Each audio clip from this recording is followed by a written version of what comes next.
안녕하세요. 그대가 보살입니다. 서감입니다. 관음경은 불교의 새로운 패러다임입니다. 종교는 신도들의 고통과 소원을 해결해 줍니다.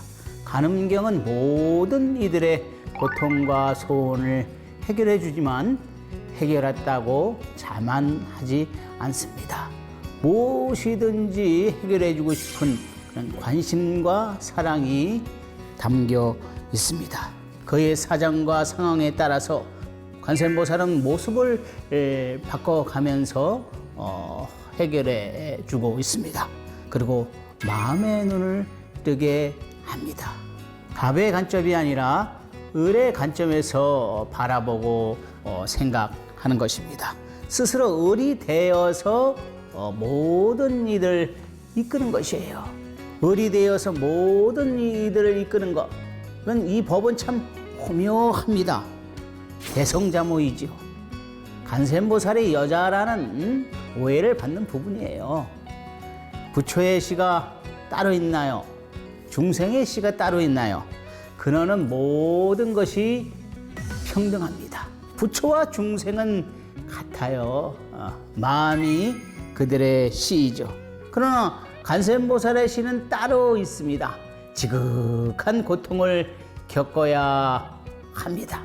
그래야 아름답고 향기로운 연꽃이 피어나고요. 대자대비의 열매를 맺을 수 있습니다. 서감 스님의 그대가 보살입니다는 이 관음경을 바탕으로 관세음보살이 전하는 메시지를 함께 배우고 되새기는 시간입니다. 오늘도 지난 시간에 이어서 관세음보살의 가르침으로 들어가겠습니다.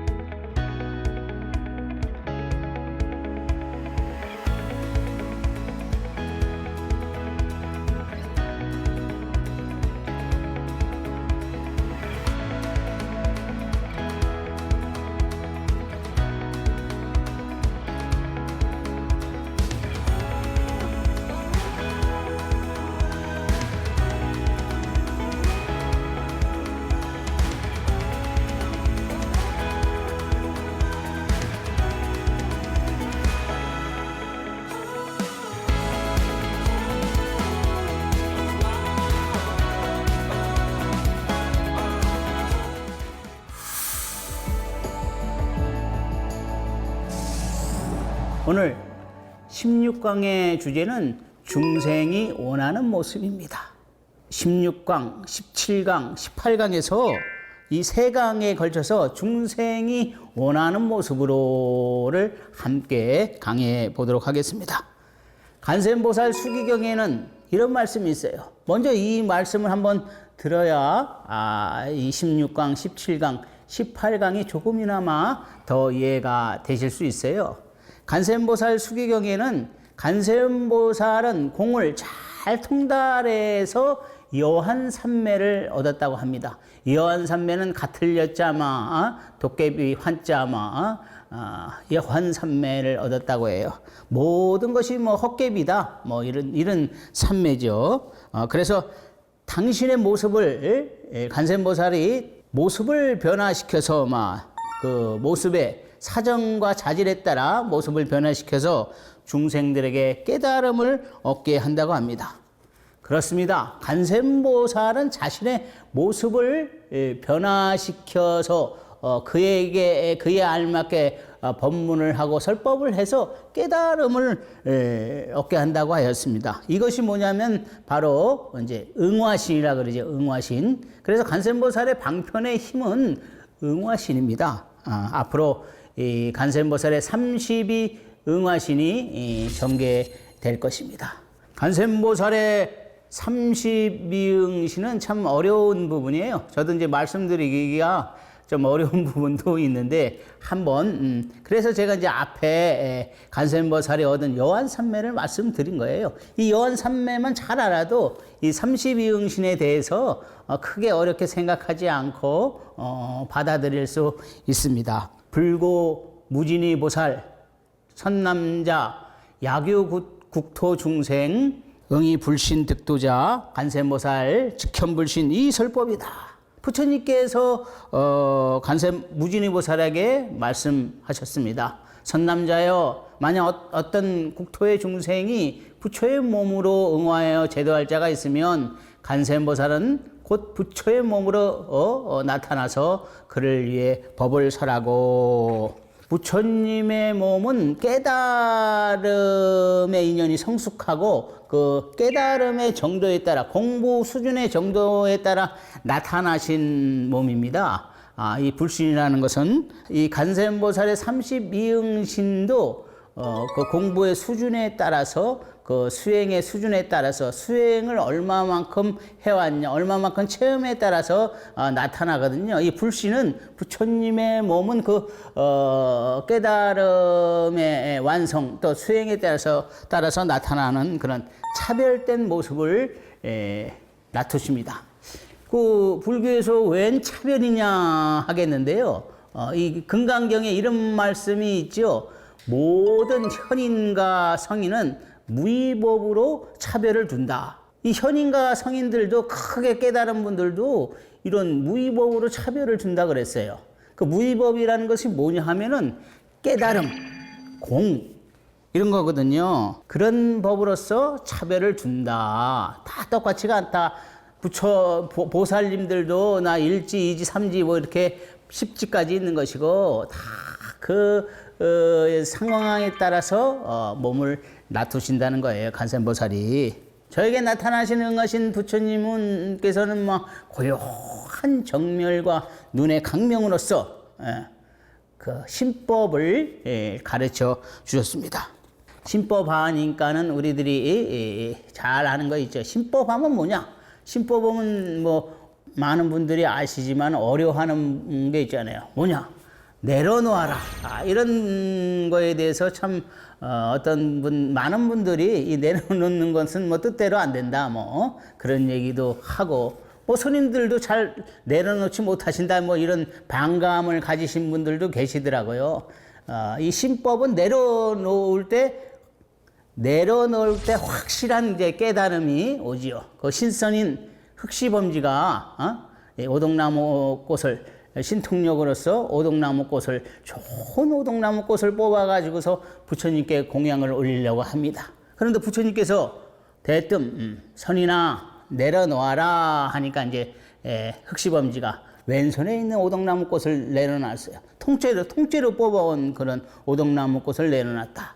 그 내려놓으니까는 조금 있다가 또 부처님께서 내려놓아라 또 하는 거예요. 그래서 오른쪽에 있는 그 오동나무 꽃을 내려놨습니다. 그 잠시 후 또 부처님께서 이런 말씀을 하셨어요. 내려놓아라 하니까 이제 흑시범지가, 아니 꽃을 다, 양쪽에 있는 꽃을 다 내려왔는데 무엇을 내려놓으라고 합니까? 아무것도 없습니다 하니까는 이제 부처님께서 너에게 꽃을 내려놓으라고 하는 것이 아니다. 마음 밖의 사물과 마음 안에의 작용, 그걸 한순간에 놓아버릴 때, 더 이상 놓아버릴 수 없을 때, 그때가 바로 너가 생사에서 벗어나는 길이다. 응이 벽지 불신 득도자, 직현 벽지 불신 이설법. 벽지불로 응화하여서 제도할 자가 있으면 곧 벽지불의 몸을 나타내서 그를 위해 법을 설하고, 벽지불이라는 것은 뭐냐면은 이제 구역으로서는 영각이다, 인연연자 깨달은 각자고, 신역으로는 독각이다, 독각성이다 이런 말을 합니다. 살림에서 혼자 수행해서 인연법을 또 자연법을 관천해서 스스로 깨달은 분을 독각이라고 하고 벽지불이라고 하죠. 그래서 이런 분들은 대승의 원력을 잘 세우지 않거든요. 대승의 원력을 세우지 않는 분들에게 이 벽지불의 모습으로 나타나서 간센보살님이 법을 설합니다. 이 간센보살님은 현지에서도 이렇게 32응신으로 나타나서 설하지만, 이런 꿈속이나 어디에서나 상관없이, 이 세계 저 세계 상관없이 나타나서 법을 설하십니다. 나에 응하신 간센보살님은요, 아름다운 미소와 모든 이들을 사랑하는 그런 박애의 정신을 가르쳐 주셨습니다. 응이 성문신 득도자 직현 성문신 위설법이라. 성문의 몸으로 응하여 제도할 자가 있으면 곧 성문의 몸을 나타내서 그를 위해 법을 설하고, 성문은 다 아시다시피 부처님 법문을 듣고 수행하는 그런 분입니다. 그래서 자신의 깨달음, 또 자신의 완성에만 신경을 많이 쓰시는 분들이죠. 그런 분들께 이제 성문의 몸을 나타나서 깨달음을 또 얻게 하고 이끌어 주십니다.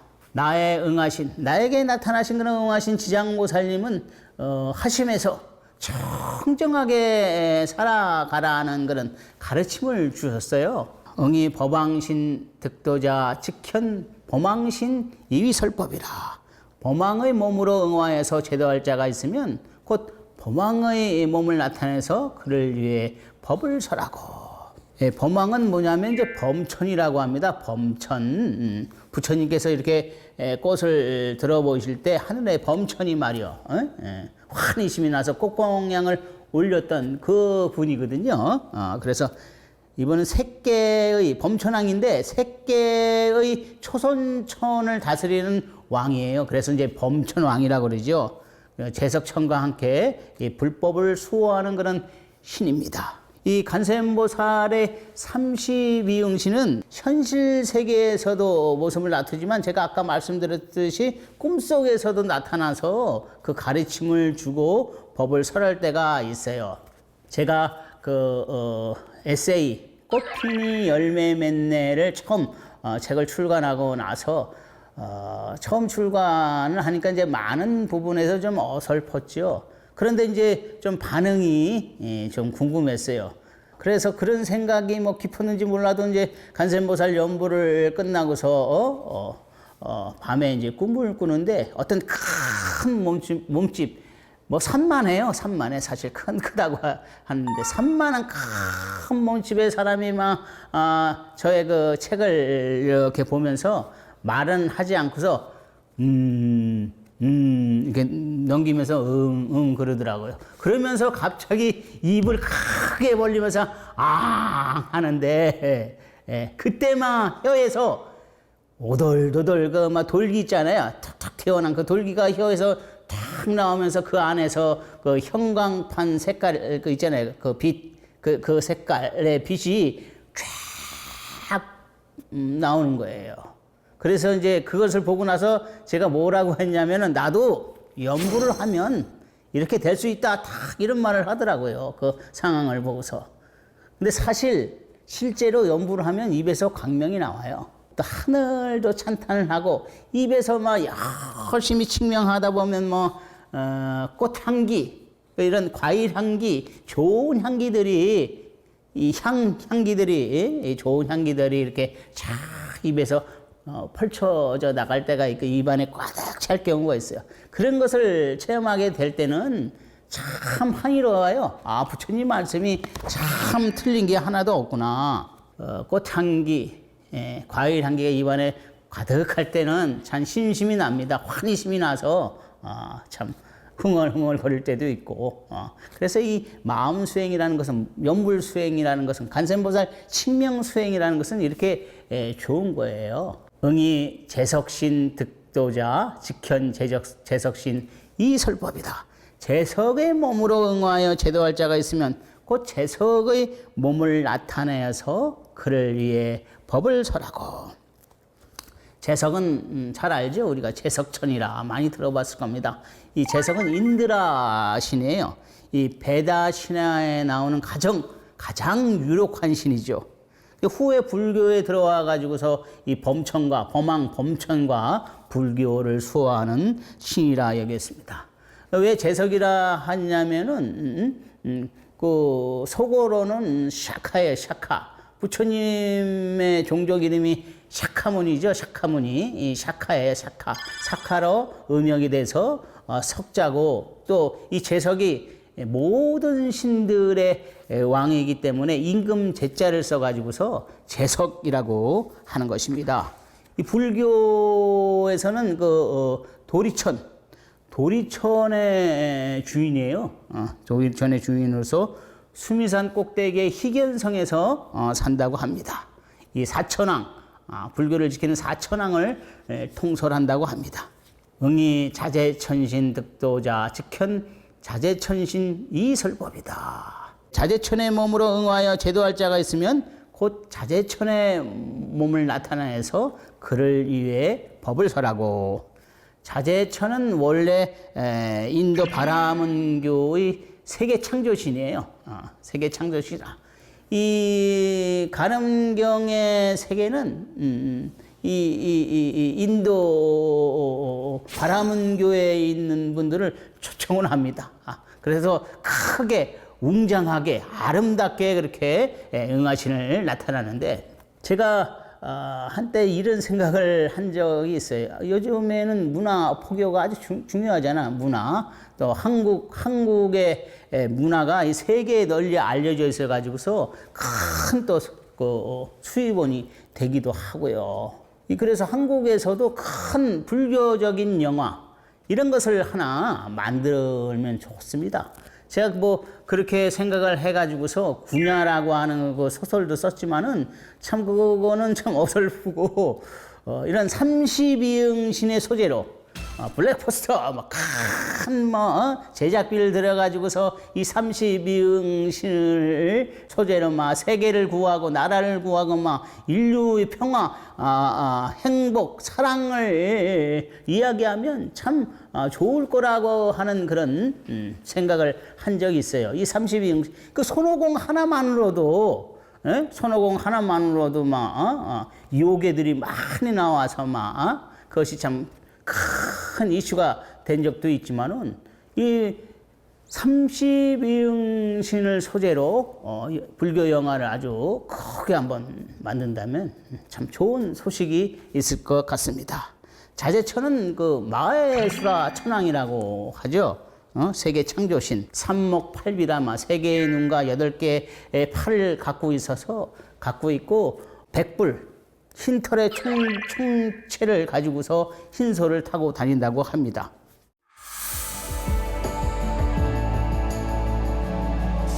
십육강에서는 중생이 원하는 모습으로란 주제로 한번 말씀드렸고 같이 공부해 봤습니다. 이 간세음보살이 부처님, 벽지불, 성문, 범왕, 재석, 자재천의 모습으로 응화해서 법을 설한 것을 말씀드렸습니다. 간세음보살은 여한산매를 얻어서 당신의 몸을 변화시킵니다. 그래서 자질과 상황에 따라서 법을 설해서 깨달음을 얻게 한다고 합니다. 그러면 여한산매라는 것은 뭐냐 하면은, 여한산매는 진공묘유예요. 진공묘유. 그럼 진공묘유는 공의 통달이다. 공을 완전히 통달한 거예요. 공도 보살들마다 그 깨달음의 깊이가 다 틀리거든요. 근데 이 간세음보살은 공을 완전히 통달해 가지고서 여한산매를 얻고, 그 여한산매는 바로 진공묘유라. 진공묘유는 공의 통달이고요.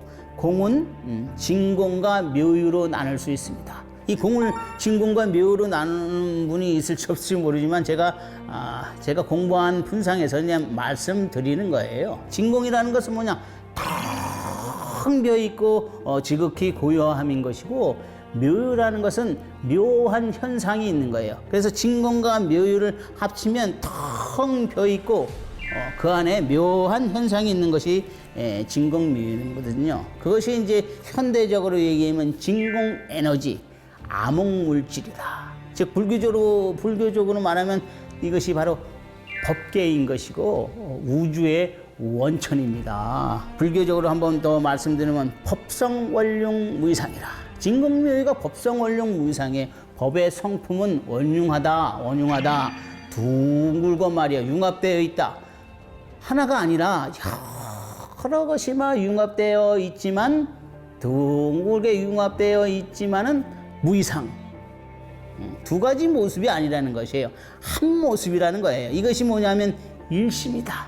일심 바로 지화이다 말이에요. 일심의 꽃이에요, 이것이. 예, 법성원룡무이상이. 제가 일심지와 말씀드리는 것은 그냥 말씀드리는 것이 아니에요. 관세음보살의 활동성과 방편의 힘은 어디서 나오냐면은 바로 이 법궤에서 나오는 것이고 우주의 원천에서 나오는 것입니다.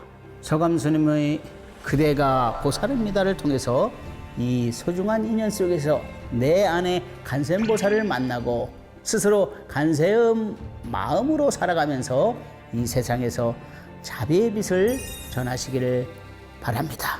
다음 시간에는 중생이 원하는 모습으로 그 두 번째 시간을 함께 공부해 보겠습니다. 오늘도 귀한 시간 함께 해주셔서 고맙습니다.